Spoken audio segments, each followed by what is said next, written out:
Dope. And action, whatever.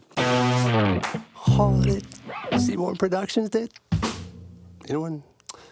Okay. Check this out, this is kind of cool, man. Recently, I've been looking up stuff about synthesizers and learning about sound design. So as I'm cleaning up my house, this will make sense in a second, I remembered that my grandfather, his name was Gerald Nelson, he was an engineer, a radio host, an artist, a producer, songwriter, guy did songs for Elvis, all kinds of stuff, big in Nashville back in the day. Pretty much how I started with music and was around, you know, recording studios and all of that. It's what's in my blood. Anyways, I remember he gave me a Yamaha DX7 when I was like 16, which at the time, I just thought it was like this old, you know, keyboard. And I was like, whatever, grandpa, thanks, man, you know? And I never used it because I also didn't have a means to use it because he just like gave it to me and he was like, oh yeah, you need a MIDI cable. And I'm like, yep, I'll go get it. And I had no idea what that was. He didn't give me a MIDI cable. He just gave me the keyboard. But looking back on it, it's because he wanted me to figure out what a MIDI was, how to use it. Like, he wanted me to connect all the dots. I literally haven't touched it since then. I've just used like controllers like an idiot, but I didn't know anything about this. And now that I looked into synths, I see that a Yamaha DX7 is like a sought after old vintage keyboard. You know, it's definitely not a Juno or a Moog or anything, but it's got sounds that are popular right now that producers are like trying to use, which I think is kind of cool. A lot of synth nerds out there would love this, but dude, look at this thing. Bro, look, when I say tucked away, bro, I mean, look at the dust, dude. It was tucked under an old bed, just literally collecting dust. Look at this thing, and I'm gonna be honest, I don't even know if it works. So I was actually waiting until I started to record this video to plug this dusty ass thing in to see if it actually turns on, hook it up to the Apollo, which is out of focus, through direct input because I don't have MIDI cables. I don't even think I have a way to go MIDI in with an Apollo. Maybe I do, I don't know, I haven't even thought about it because I'm not a synth guy or analog synth guy. So yeah, man, let's see if this thing from 1986 even works. All right, we'll just go right here. Power. Oh, let's go, dude. So it has cartridges that are pretty much your sound bank. Now look, again, I don't know too much about this thing. I just remember that I have it. And then I also know that it uses a floppy disk.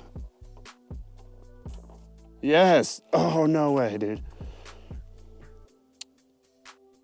There's no date on it. This is crazy. Yo, when's the last time y'all saw a floppy disk, dude? So let's put her back in. Oh my God, is that even how it goes? I'm a bot, dude. Here we go. Okay, cool. Dude, I haven't used a floppy disk since I was in like kindergarten. Dude, how about we clean this off first? Jeez.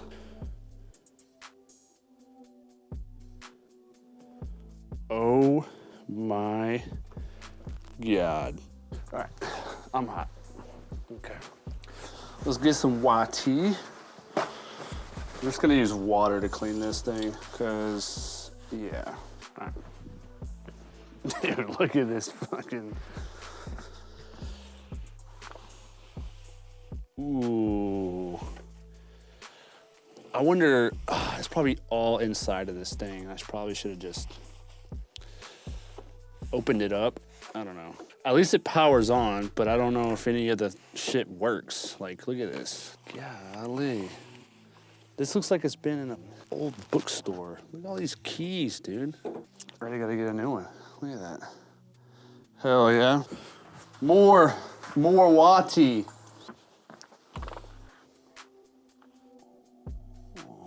So definitely not perfect, but for the sake of the video, a lot cleaner. All right, let's power it on.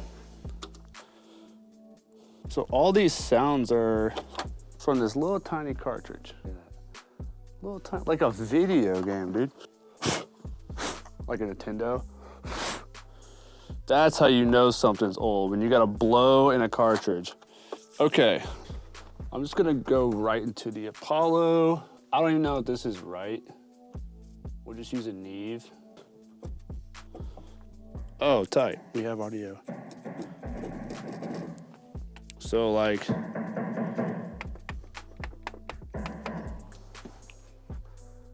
I don't know.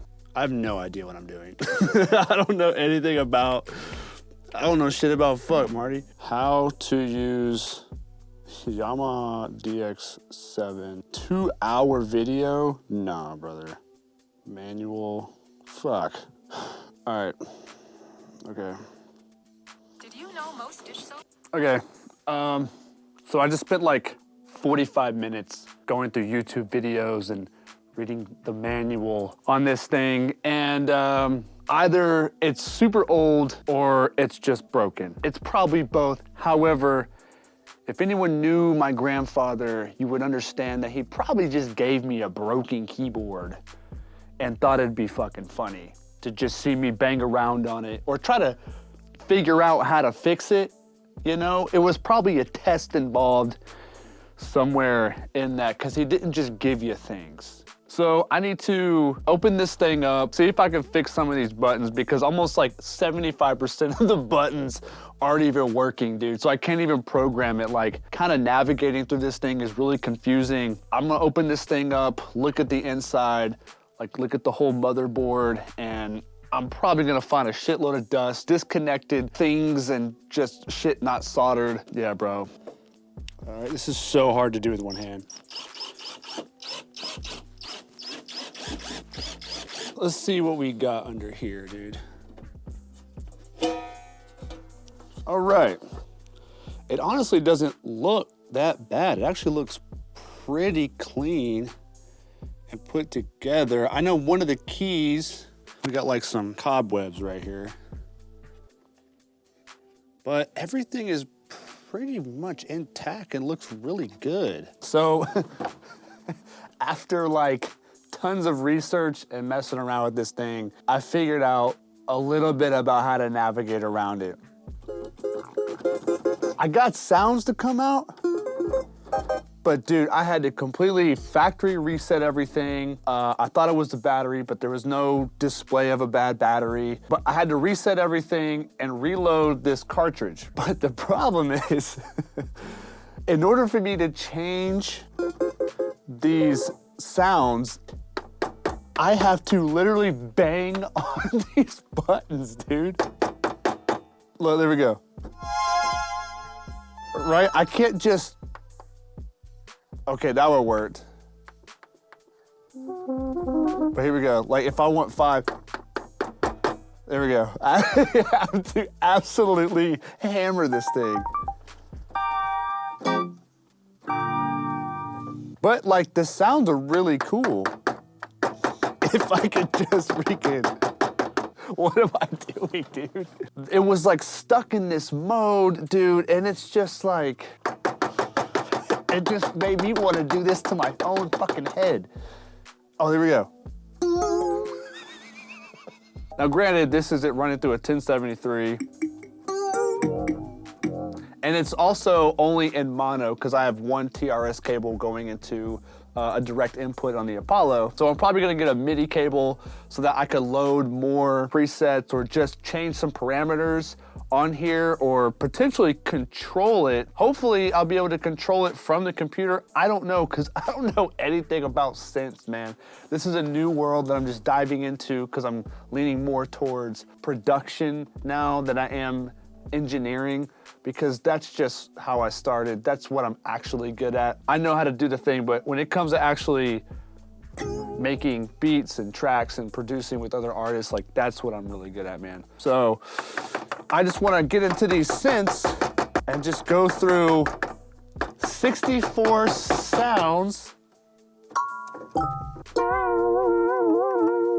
Hey, they do sound very 80s.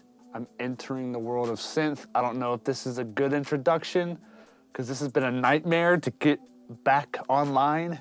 So we'll see. I might just stick to sound design and Serum or Massive X, which seems to be like an easier feat. So I've added some effects here. I got the Galaxy Tape Echo, because I figured that'd be appropriate because we're going, you know, analog here, old days. That's kind of cool. Let's like back off. It's kind of a cool little preset, dude. Little poly, dude.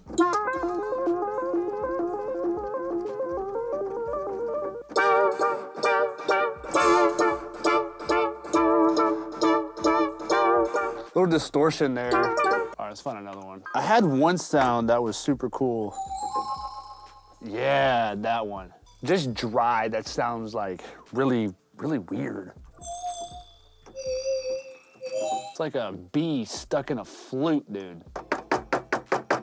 Who needs a heavy bag when you have a DX7?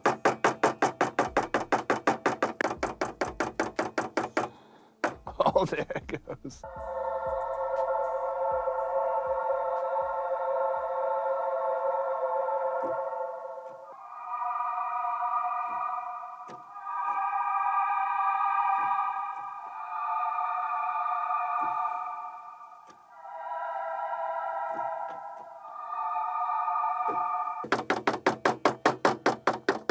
Okay, so I actually started playing around with it and just recording it in the FL. And this is just like a little beat that I came up with. So all these sounds are from the Yamaha. It's just a catchy little tune.